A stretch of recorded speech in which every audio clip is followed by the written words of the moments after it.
در مقر بین‌المللی رسانه‌های خبری ریا نواستی، کنفرانس بین‌المللی به صورت پل ویدئویی اوراسیا 2014 برگزار شد که در آن نمایندگان کشورهای روسیه، ارمنستان، گرجستان، آذربایجان، اوکراین، مولدووا و قزاقستان شرکت داشتند. این روادید اهمیت ویژه‌ای از لحاظ روابط کشورهای روسیه و گرجستان و شروع مصاحبه ما بین این دو کشور دارد. من هیچگاه خود را سیاستمدار معرفی نکردم، بلکه یک نماینده معمولی ائتلاف غیردولتی میباشم. بنده در روسیه همیشه از جمله در مقابل تحلیلگران معروف مانند دوگین اعلام کردم که به رسمیت شناختن ابخازیا و ساماچابلو از سوی روسیه اشتباه بزرگی بود و اینکه پس از پیوستن گرجستان به اتحادیه اوراسیا پس گرفتن اراضی ذکر شده واجب خواهد شد.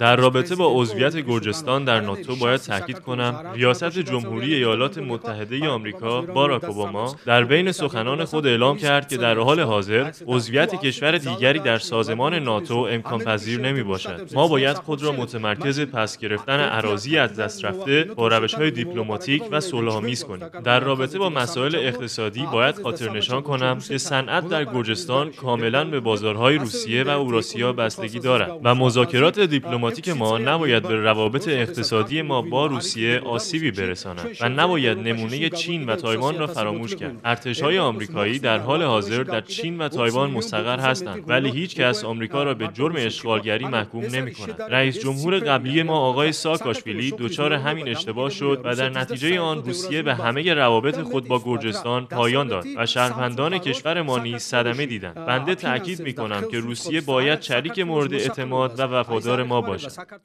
نمایندگان کشورهای مختلف که در کنفرانس مذکور شرکت داشتند نظر خود را درباره همکاری با روسیه اعلام کردند. به عنوان مثال پیشنهاد مولدووا به گرجستان در رابطه با این موضوع از این قرار بود که بین دو گزینه روابط با روسیه و پیوستن به اتحادیه اروپا باید یکی را انتخاب کرد.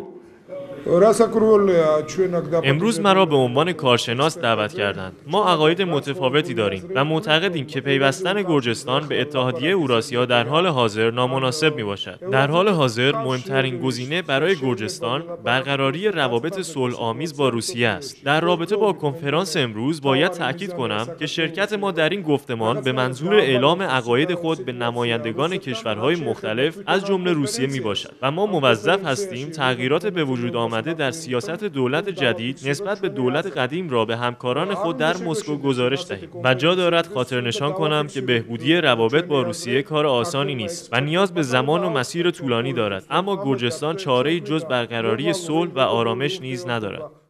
بر حسب سخنان تحلیلگر سیاسی در مصاحبه خود با نمایندگان روسیه، در حال حاضر پیوستن گرجستان به اتحادیه اوراسیا گزینه مناسبی نیست، به این دلیل که 20% از اراضی گرجستان به دست روسیه اشغال شده است. به نظر می‌رسد تنها راه حل مشکلات و آزاد کردن این اراضی آغاز مذاکرات بین روسیه و گرجستان و همکاری نزدیک این دو کشور میباشد. شبکه خبر گرجستان، تفلیس.